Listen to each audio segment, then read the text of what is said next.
ആ പ്രവാചകന് വേണ്ടി നാം ധാരാളമായി പ്രാർത്ഥിക്കുക. അല്ലാഹു സുബ്ഹാനഹു വ തആല പറഞ്ഞില്ലേ, ഇന്നല്ലാഹ വ മലായികതഹു യുസല്ലൂന അലൻ നബി യാ അയ്യുഹല്ലദീന ആമനു സല്ലു അലൈഹി വസല്ലിമു തസ്ലീമാ. അല്ലാഹുവും മലക്കുകളും പ്രവാചകന് സ്വലാത്ത് നേരുന്നു. അല്ലാഹുവിന്റെ സ്വലാത്ത് എന്ന് പറഞ്ഞാൽ പ്രവാചകനെ വാഴ്ത്തലാണ്. മലക്കുകളുടെ സ്വലാത്ത് എന്ന് പറഞ്ഞാൽ പ്രവാചകന് വേണ്ടിയുള്ള പ്രാർത്ഥനയാണ്. ശേഷം അല്ലാഹു നമ്മോടും പറയുന്നു, യാ അയ്യുഹല്ലദീന ആമനു, ഈമാനുള്ളവരെ, സല്ലു അലൈഹി വസല്ലിമു തസ്ലീമാ, പ്രവാചകന് നിങ്ങൾ സ്വലാത്ത് നേരണം, പ്രവാചകന് നിങ്ങൾ സലാം പറയണം.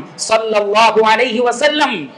മഹാനായ ഉബയ്യ് ഇബ്നു കഅബ് റളിയല്ലാഹു അൻഹു അല്ലാഹുവിന്റെ റസൂലിനോട് പറഞ്ഞു, അല്ലാഹുവിന്റെ റസൂലേ, ഞാൻ ധാരാളമായി ദുആ ചെയ്യുന്ന ആളാണ്, ആ ദുആഇന്റെ 4-1 ഞാൻ സ്വലാത്ത് ചൊല്ലട്ടെയോ? പ്രവാചകനും പറഞ്ഞു, താങ്കൾ ഉദ്ദേശിക്കുന്നത് പോലെ. എന്നാൽ സ്വലാത്ത് വർദ്ധിപ്പിച്ചാൽ അതാണ് ഖൈർ. അങ്ങനെ പറഞ്ഞു അവസാനം അദ്ദേഹം പറഞ്ഞത്, എന്റെ മുഴുവൻ ദുആയും നബിയെ, ഞാൻ ദുആ ചെയ്യാൻ വേണ്ടി എടുക്കുന്ന ആ സമയം, അത് അരമണിക്കൂറാണെങ്കിൽ അരമണിക്കൂർ, 1 മണിക്കൂറാണെങ്കിൽ 1 മണിക്കൂർ മുഴുവനും ഞാൻ സ്വലാത്ത് ചെല്ലട്ടെയോ? നബി സല്ലല്ലാഹു അലൈഹി വസല്ലമയുടെ മറുപടി എന്താണ്?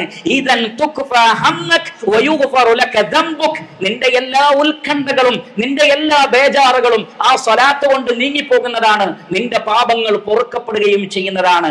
ആരാണോ നബിയുടെ മേലെ സ്വലാത്ത് വർദ്ധിപ്പിക്കുന്നത്, അവരുടെ പ്രയാസങ്ങൾ ഉത്കണ്ഠകൾ നീങ്ങിപ്പോകുന്നതാണ്, അവരുടെ പാപങ്ങൾ പൊറുക്കപ്പെടുകയും ചെയ്യുന്നതാണ്. അങ്ങനെ എല്ലാമുള്ള പ്രവാചകനെ അല്ലാഹു സുബ്ഹാനഹു വ തആല നമുക്ക് നൽകി. നാം ഉറങ്ങി എഴുന്നേറ്റത് മുതൽ ഉറങ്ങാൻ കിടക്കുന്നത് വരെയും, ഇനി ഉറക്കത്തിൽ ഞെട്ടി എഴുന്നേറ്റാൽ പോലും ആ പ്രവാചകൻ പഠിപ്പിച്ച സുന്നത്തുകൾ പിൻപറ്റേണ്ടവരാണ് നാം. പക്ഷെ ആ നബിയെ കുറിച്ച് നമ്മൾ പഠിച്ചോ? നബിയുടെ സുന്നത്ത് മനസ്സിലാക്കിയോ? ആ അനുഗ്രഹങ്ങളെ കുറിച്ച് നമ്മൾ ചിന്തിക്കുന്നുണ്ടോ? ആ പ്രവാചകനോടുള്ള ഉത്തരവാദിത്തം നാം നിർവഹിക്കുന്നുണ്ടോ എന്ന് ഗൗരവപൂർവ്വം ഞാനും നിങ്ങളും ചിന്തിക്കുക.